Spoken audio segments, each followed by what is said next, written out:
कर रहा हूँ, इमरान खान साहब नए नए आ रहे थे और वो 2011 वाला जलसा भी हो चुका हुआ था और फिर आगे इलेक्शन का मूड भी बना हुआ था। पिछला इलेक्शन वो हारे हुए थे 13 वाला, तो वो एक बड़ा एक कैंपेन सी बनी हुई थी। 2017 के अंदर बाई इलेक्शन होता है, जिसमें बीबी कुलसूम जो मोहतरमा है मरहुमा, वो वहाँ पर खड़ी होती हैं 120 में एनए, तो वहाँ पर हमारा शो इन हुआ। तो मेरे शो के क्लिप पीटीआई के हर पेज पे लगे होते थे। क्यों? क्योंकि मैं एनए 120 गंदा दिखाता था। वो मैं उनका ब्लू आइड बॉय बन गया था ना पीटीआई वालों का, और वो हर पीटीआई वाला ये सही करता है, दलेर आदमी ये। फिर उन जो बुजदार आया तो मैं बुजदार भरना शुरू किया था, मैं उन्होंने नफरत के काबिल हो गया कि इमरान खान साहब ने यहाँ तक कह दिया, वो जो आपको बात याद होगी, जो माइक लेके जाते हैं वो पूछते हैं किधर है नया पाकिस्तान, वो आपके भाई छोटे भाई के लिए कही थी उन्होंने। अच्छा, ये जो आपको हल्के में जब आप निकलते हैं, कैंपेन चल रही होती हैं, ये जो आपने अभी खुद ही बात कर दी कि वो फिर एक पार्टी आपके खिलाफ हो जाती है, बुरा भला कहना शुरू कर देती है, तो क्या जो लोग आपसे बात कर रहे होते हैं 100% एज इट इज आप चला देते हैं या डंडी मारते हैं जाके एडिटिंग में? ये मैं फैमिलीज का सवाल है, हमारे घरों में आपका शो देखा जाता है और ये सवाल हमसे होता है कि क्या ये ज़ोएब भट्ट जो अभी दिखा रहे हैं ये यही हुआ होगा या इसने बनाया है? अगर मैं वहां खड़ा हूं तो आप मेरे पे इत्मीनाद कर सकते हैं, ऐसे ही हुआ होगा। क्योंकि अगर मुझे पता चल जाए ना कि ये पार्टी के बंदे आ गए हैं और वो 5-6 बंदे अपने साथ ले आए हैं, मैं लदा कर देता हूँ। इदारा कहता है कभी? इदारा भाईजान मुझे अल्लाह ताला की मेहरबानी रही है मेरे पे कि एक दफ़ा मियाँ आमिर महमूद साहब थे और एक तरफ मोहसिन नकवी साहब थे और एक तरफ अलीम खान साहब थे। अलीम खान साहब के दौर में तो इलेक्शन नहीं मैंने किया, लेकिन मोहसिन नकवी साहब और मियाँ आमिर महमूद साहब के जो दौर में मैं उनके अंडर काम किया, मुझे कंटेंट के ऊपर कभी रोका टोका नहीं किया, ये नहीं करना वो नहीं करना। इवन मुझे याद है मियाँ शहबाज शरीफ साहब सीएम थे और मैं ये शो करता था बनाम तख्ते लाहौर, उनको इस नाम पे भी एतराज़ था, बनाम तख्ते लाहौर पे। अच्छा, सेठों ने नहीं मना किया? सेठों ने मना नहीं किया, लेकिन जब आप करके फील्ड से दफ्तर पहुंचते हैं तो फोन तो कई दफा व्हाट्सएप आए हैं, मैं हो तो वो उस पे फिर क्या होता है? कभी रोका प्रोग्राम? भाईजान नहीं रोक नहीं सकते ना आपको। आपने जिस तरह आपने पहले ही कहा कि ये दिल होता है इंसान का ना, एक बंदे का दिल होता है कि आप शो रोक दें, कोई आपको फोन से शो रोक दे। भाईजान मेरे पास ये लोगों की अमानत होती है, जब मैं किसी से सॉर्ट करता हूँ ना तो वो मेरे पे वाजिब है कि मैं उसको चलाऊं या उसको ये वजह उज़र दूं कि भाई ये मैंने इसलिए नहीं चलाया, ये वजह थी कि मैं चला नहीं सका, उसको बताऊं जिसका मैंने शॉट लिया है, वो मेरे पे मेरी ऑब्लिगेशन है, मेरी ड्यूटी है वो। तो मैं जब ऐसा करके आता हूं, किसी का शो करके आता हूं या हल्के में फिर के आता हूं, तो मैं रोकता नहीं हूं उसको। उस पर फिर मालक भी मेरे पास नहीं आते मेरे ख्याल से, ना मियाँ आमिर महमूद साहब ने कभी कहा, ना उन्होंने कभी कहा मोहसिन नकवी साहब ने। हाँ, दूसरे चैनल में 2-3 दफा ऐसा हुआ, लेकिन रोका नहीं मैंने रोका नहीं, मैंने चलाया उसको। धमकियां मिलती हैं? धमकियां, थ्रेट आते हैं भाई? आपको मुझे देख के लगता है मुझे कोई धमकी देता होगा? प्यार से कह देते हो कि बरसा तुम छड़ना, ताड़ी मेहरबानी नहीं रही क्या, बरसा ताड़ी मेहरबानी, धमकी वाला काम नहीं करते। फैमिली ने कभी कहा कि बट साहब जरा? बहुत दफा कहा, हाथ होला रख। माँ जी ने कहा? बहुत दफा कहा। भाभी ने कहा? अम्मी ने कहा, अम्मी ने, पापा ने नहीं कहा। मेरे वाले साहब तो गाली निकाल के आते थे मर्दबंज, तो फिर वो उनकी तरफ से मुझे कभी नहीं हुआ। मेरी अम्मी ने मुझे बहुत दफा कहा ना करे अगर पुत्र, इंज ना करे अगर पुत्र, लोग नाराज हो जाएंगे, तेरे जानी दुश्मन हो जाएंगे, तेरा इंज हो जाएगा, तेरा उंज हो जाएगा। लेकिन भाईजान अब देखें, मौत तो आनी है, अज नहीं तो कल नहीं तो परसों। तो ये मौत बरहक है, कुल नफ्सिन ज़ायक़ातुल मौत, और हर जी शय जो जिंदा है शय उसने मरना है। तो मेरा ये ईमान है, तो मैंने ये करना है। मैं आपको इसी खौफ से एक बात बताता हूँ। मैं प्रोड्यूसर था भाईजान, एक चीज़ ऐसी हो गई, मैं उसको भी बता नहीं सकता आपको, लेकिन मैं बता देता हूँ आपको कि हुआ क्या था। तो कुछ फ़ोन आने शुरू हो गए कि तेनू चुक लांगे, तेनू कर देंगे। मैं ना घर में घुस गया, लेट गया, 2 हफ्ते घर में बंद रहा, निकला नहीं घर से बाहर, डर गया ना बहुत ज़्यादा। तो ये मेरी अम्मी ने मुझे ये बात की, मैंने उन्होंने कहा पुत्र बाहर नहीं जाता, की होया, जा बाहर निकल, अंदर क्यों बढ़ के बह गया, परेशान है, की होया। मैं अपनी अम्मी से ना, मेरी दोस्त है, मैं उनसे हर बात करता हूँ। मैंने उनको बताया, मैं कहा इस तरह ना एक चीज़ हुई है, तो कुछ फ़ोन आ रहे हैं इस तरह, मैं उस वजह से घबरा गया हूँ।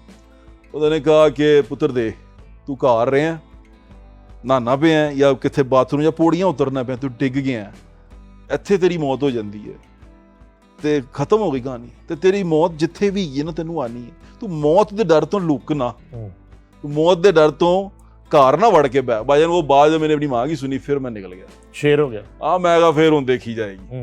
और फिर वो दिन और आज का दिन मैं डरा नहीं।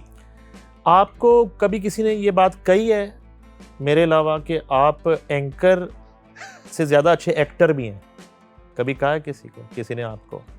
और कभी एक्टिंग की ऑफर हुई है आपको? नहीं, एक्टिंग की ऑफर नहीं हुई कभी, लेकिन कहा आपने है ये। नहीं, आप को अगर मौका मिले तो एक्टिंग कर मैं लेंगे? जरूर करूंगा, बल्कि हम एक फिल्म बना भी रहे हैं। फिल्म बना रहे हैं? फिल्म बना रहे हैं। अच्छा, वो क्या फिल्म है और उसमें आपका रोल क्या है? वो फिल्म मैं बना रहा हूँ, मेरा बड़ा प्यारा दोस्त था, अल्लाह ताला उसे गरीक रहमत करे, बलाज, अमीर बलाज टीपू, अच्छा, भाइयों की तरह था मेरे छोटे, उसके ऊपर फिल्म बना रहे हैं। मैं और मेरा एक दोस्त है उस्मान रफीक अवान, वो और मैं मिल के हम ये बना रहे हैं। प्रोजेक्ट है, हम ये करना चाहते हैं अपने दोस्त के लिए, उसको ट्रिब्यूट देने के लिए, अपने भाई के लिए। तो इंशाल्लाह वो बनाना है, तो उसमें उसका जो रोल है वो मैं करने का सोच रहा हूँ। अच्छा, इस पे मैं आपसे थोड़ी सी बात करना चाहूंगा। जी जी बिल्कुल, आप फिल्म बनाएं, हम इस फिल्म के साथ हैं, जी जी। इसको पूरा सपोर्ट करेंगे। लेकिन माजी में भी इस तरह हुआ कि मुख्तलिफ बरादरियों ने हाँ जो है ना वो अपने मुख्तलिफ अपने जो बरादरियों के लोग थे, हाँ, मायूं गुज्जर, उनको मायूं गुज्जर, फलाना हाँ। जग्गा गुज्जर फलां हो गया, फिल्में बनी। हालांकि उन फिल्मों ने इंडस्ट्री को बड़ा सहारा दिया, सिनेमा को सहारा दिया। मगर मैं वैसे समझना चाहता हूं कि क्या नई नस्ल के ये हीरोज हैं? भाईजान, ये जो मैं फिल्म बनाने जा रहा हूँ ना, ये समझ लें कि ये एक सबक है। अच्छा, सबक है, एक सबक है। ओके। इसके अंदर बहुत सारी चीजें, देखिए मैं इस तरह ट्रेडिशनल फिल्म के ना मूड में ना बनाना चाहता हूँ। ये ट्रेडिशनल मूवी नहीं होगी। अगर ये सीरीज बनाएंगे या फिल्म बनाएंगे, ट्रेडिशनल नहीं होगी।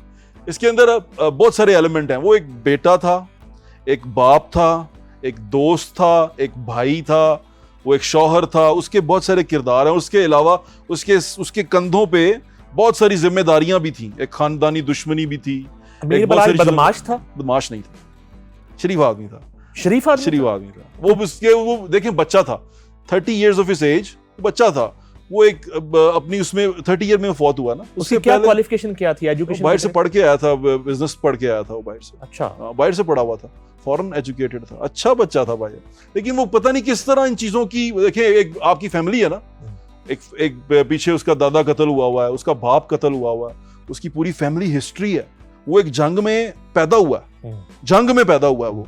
उसकी किसी के साथ झगड़ा है उसकी फैमिली का जंग है उसकी, तो वो एक जंग के अंदर पैदा हुआ बच्चा है। अब उसकी परवरिश कैसे होती है, उसने वो जंग कैसे लड़नी है, उस जंग के अंदर उसने बड़ा कैसे होना है। और ये इसी तरह की बात है कि जिस तरह जो खानदानी दुश्मनियां होती हैं, उन दुश्मनियों के अंदर जो बच्चे पैदा होते हैं, मैंने देखे हैं अक्सर, वो बेचारे बड़े वो होते हैं, पकड़े हुए होते हैं। बुलेट प्रूफ गाड़ी के बगैर आपने कहीं जाना नहीं है, आप निकल नहीं सकते। बगैर गार्ड्स के आप अपने बच्चे बाहर नहीं भेज सकते। मैं बहुत सारे लोगों को जानता हूँ, शहरदार हैं हम, हमें पता है कि ये जो खानदानी दुश्मनियां होती हैं, इसमें आपका बच्चा पढ़ नहीं सकता सही तरह, शहर में रह नहीं सकता। तो ये बड़ी तकलीफ दे चीज होती है। मैं इन दुश्मनियों के हक में नहीं हूँ। मैं मेरी जब अगर कभी ऐसा कभी मुझे मौका मिले तो मेरी कोशिश होती है कि सुलह करवा दी जाए। मोस्टली जगहों के ऊपर, भाई मेरे भाई मोहसिन भाई को भी जानते हैं, हम कोशिश करते हैं कि सुलह करवा दी जाए, चीजों को सॉर्ट आउट कर दिया। लेकिन जहां पर अब दुश्मनी नागुज़ीर हो चुकी है ना, यानी कि वहां दुश्मनी है, किसी के वो नई बात हो रही, तो फिर उसके अंदर कुछ सबक होते हैं, वो सबक सीखने चाहिए इंसान। अमीर बलाज इनोसेंट था आपके? किस तरह इनोसेंट आप कह रहे थे? जे एक जो यानी कि पेंट किया गया कि वो एक चले दुश्मनी ही कैरी कर रहा था, और एक उसको दुश्मनी थी भाईजान, एक को विरसे में दुश्मनी मिल गई। इनोसेंस तो ये होता है ना कि अदरवाइज वो एक मासूम आदमी था, बच्चा था भाई, मेरे ख्याल से 30 साल का बच्चा था। वो अपनी दुश्मनी लेके चल रहा था। वो चाहता था उनको मार दे, वो चाहते थे इसको मार दे। ये दुश्मनी तो चल रही थी। कभी आपके सामने ये कहा उसने कि खत्म होनी चाहिए दुश्मनी? बहुत दफा कहा। अच्छा, बहुत दफा कहा। आपने कोशिश की? हमने कोशिश भी की, लेकिन वो भी चाहता था कि इस चीजों को सॉर्ट आउट होना चाहिए, कि ये दुश्मनी जो सी अब, क्योंकि देखें भाईजान, अब हम आगे बढ़ रहे हैं, सोसाइटी और तरफ जा रही है। अब हम उस दौर में नहीं है कि दुश्मनियां चलें, लोग चलें। अब डिपार्टमेंट्स भी बहुत सारे इन्वॉल्व हैं, और स्पेशली लाहौर शहर के अंदर तो चीजें उस तरह नहीं है जिस तरह लगती थी। अच्छा, ये फिल्म कहाँ शूट होगी? पाकिस्तान में होगी? और ये लिखेगा कौन, लिखी गई है, और कास्ट क्या सोची है? लिखेगा तो मैंने आपसे डिस्कस किया अभी कि अब मुझे कोई अच्छे राइटर, आपने मुझे एडवाइस भी किया, आपकी रहनुमाई में करेंगे। खलील रहमान कमर से। हाँ, मैं आपकी रहनुमाई में करेंगे, और मेरी आपसे गुजारिश भी है कि आप हमारी हेल्प करें इसमें। हम दो भाई हैं इसके अंदर, मैं हूँ और उस्मान रफीक अवान है, तो आप हमें गाइड भी करें, क्योंकि आपका तजर्बा भी है इस फील्ड में, हमें गाइड भी करें। और हम इसको कोशिश करेंगे कि नौजवान नस्ल को थोड़ा कुछ सबक भी सीख सकें, और इसके अंदर उसकी जिंदगी कैसी थी वो भी आपको बता। ज़ुएब छोटी स्क्रीन से बड़ी स्क्रीन पे है।